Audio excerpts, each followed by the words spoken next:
দেশৰ সংবিধান নতুনকৈ যদি গঢ়িব খুজিছে প্ৰধান মুখ্যমন্ত্ৰীয়ে নাজানো দেশৰ নাগৰিকক সকলোকে সমান অধিকাৰ দিছে সকলো ধৰণৰ অধিকাৰ দেশৰ নাগৰিক হ'লে তেওঁ হিন্দু মুছলমান শিখ জৈন পাৰ্চী না বৌদ্ধ এটো বিচাৰ্যৰ বিষয় নহয় দেশৰ নাগৰিকে পাব লগা অধিকাৰ প্ৰাপ্য অধিকাৰ সকলোৱে সমানে পাব সমতাৰে পাব গতি মুখ্যমন্ত্ৰীয়ে যদি নতুনকৈ সংবিধান এখন বনাব খুজিছে দিল্লীত যদি সংশোধন কৰিব খুজিছে মই নাজানো বা তেওঁৰ হেনকা যদি ক্ষমতা আছে ক্ষমতাৰে বলিয়ান হৈ অসমত তেওঁ এনেকুৱা ধৰণৰ ক্ষমতাৰ অপপ্ৰয়োগ কৰি আইন বহিভূত কাম কাজৰে মানে আইনৰ উদ্ধলৈ গৈ যিবোৰ কাম কাজ কৰিছে এটো যদি তেনেকৈ ৰাষ্ট্ৰীয় পৰ্যায়তো কৰিব খোজে বা অসমৰ কাৰণে অসমৰ মাটি যেহেতু ষ্টেট সাবজেক্ট এটা এইটো সম্পৰ্কত কিবা কৰিব খোজে তেতিয়া মই ভাবো যে যিটো সংবিধান প্ৰদত্ত যিটো অধিকাৰ এই অধিকাৰটো কাঢ়ি লৈ যাব খুজিছে এনেকুৱা ধৰণৰ কেতিয়াও কথা হ'ব নোৱাৰে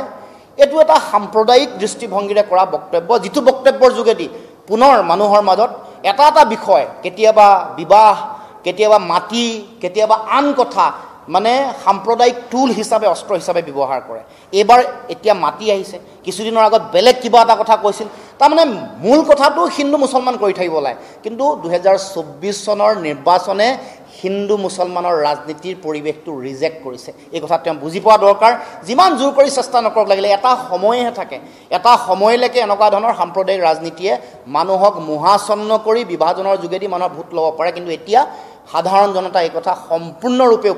প্ৰত্যাখ্যান কৰিছে গতিকে 26লৈ বাট চক 26ত অহংকাৰ দম্ভ এইবোৰ চূৰ্ণ হ'ব যে যেহেতু বিজেপিক আমি পৰাভূত কৰিব লাগে তাৰ কাৰণে এইটো সকলোৱে বুজি পায় যে এতিয়া অকলে অকলে যুঁজ দিয়াৰ শক্তি অকলে অকলে যুঁজ দিয়াৰ পৰিৱেশ এতিয়া নাই অতি ধনবন্ত স্বৈৰতান্ত্ৰিক ফেচিষ্ট সাম্প্ৰদায়িক আৰু অতি আগ্ৰাসী এটা শক্তিৰ বিৰুদ্ধে যদি প্ৰবল শক্তিৰে যদি যুঁজ দিব লাগে তেতিয়াহ'লে মূল শক্তিটো হ'ল ঐক্যবদ্ধতা একতাৰে যুঁজ দিব লাগিব তাৰ কাৰণে নিজৰ দলীয় স্বাৰ্থ ব্যক্তি স্বাৰ্থ ইগো অহংকাৰ সকলো পকেটত সামৰি জাতীয় স্বাৰ্থ আৰু জনগণৰ স্বাৰ্থৰ কথা চিন্তা কৰি সকলোৱে যুঁজ দিব লাগিব এইটো হ'ল মৌলিক কথা এইটো কথা সকলোৱে বুজি পায় কাৰণ সকলো ৰাজনৈতিকভাৱে পৰিপক্ক একেবাৰে সৰল কথাটোত কনফিউজ কৰিব লগা কোনো কথাই নাই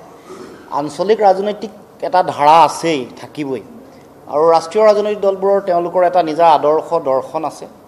গতিকে আমি মূল লক্ষ্যটো কি বিজেপিক প্ৰতিহত কৰিব লাগে প্ৰতিহত কৰিবৰ কাৰণে ঐক্যবদ্ধ হৈ আছো আৰু ইয়াত কোনো মানে এনেকুৱা ধৰণৰ সন্দেহ চিন্তাৰ কোনো অৱকাশো নাই থলো নাই কিন্তু আঞ্চলিক ৰাজনৈতিক শক্তিসমূহৰ গুৰুত্ব আছে স্থান সুকীয়া স্থান আছে ভাৰতবৰ্ষৰ সমগ্ৰ ৰাজনৈতিক প্ৰেক্ষাপট 2024 লোকসভা নিৰ্বাচনে এইটো প্ৰমাণ কৰিলে যে আঞ্চলিক শক্তিৰ প্ৰয়োজনীয়তা আছে ভাৰতবৰ্ষৰ ৰাইজে তেওঁলোকৰ প্ৰতি আস্থা ব্যক্ত কৰিছে আৰু 200খন সিট দিছে 35% ভোট শ্বেয়াৰ আছে আঞ্চলিক শক্তিৰ প্ৰতি গতিকে অসমতো আঞ্চলিকতাবাদী ধাৰা আৰু শক্তিশালী কৰিবৰ কাৰণে আমাৰ প্ৰয়োজনীয়তা আছে আৰু সেইকাৰণে আমি আঞ্চলিক শক্তিসমূহক একেলগ কৰিছোঁ আঞ্চলিক শক্তিসমূহ একেলগ কৰি কাৰণ আদৰ্শগত চিন্তা পাৰ্থক্য নিশ্চয় আছে কিন্তু মূল লক্ষ্যটো বিজেপিক পৰাভূত কৰা সেই লক্ষ্যৰ পৰা কোনো আঁতৰি অহা নাই আৰু সেইকাৰণে আমি ৰাষ্ট্ৰীয় ৰাজনৈতিক দলবোৰ আৰু আঞ্চলিক দলবোৰে সকলোৱে আমাৰ নিজৰ আদৰ্শ নিজৰ দলীয় স্বাৰ্থৰ ঊৰ্ধ্বলৈ গৈ একেলগে ঐক্যবদ্ধভাৱে যুঁজিবৰ কাৰণে সিদ্ধান্ত গ্ৰহণ কৰিছে আৰু সেইকাৰণে অসমত বিৰোধী ঐক্য মঞ্চ হৈছে আৰু সেইকাৰণে 2024 চনৰ লোকসভা নিৰ্বাচনত যদি আশা ব্যঞ্জক কিবা খবৰ আহিছে যদি কিবা ভাল ফলাফল আহিছে তাৰ মূল কাৰণটো একতা ঐক্যবদ্ধ হৈ যুঁজা সাম্প্ৰদায়িক শক্তি ধুবুৰীত কিয় উৎখাত হ'ল ইয়াৰ মূল কথাটো ঐক্যবদ্ধতা যোৰহাটৰ ৰাইজে কিয় মেণ্ডেট দিলে ইয়াৰ মূল অৰ্থটোৱে ঐক্যবদ্ধ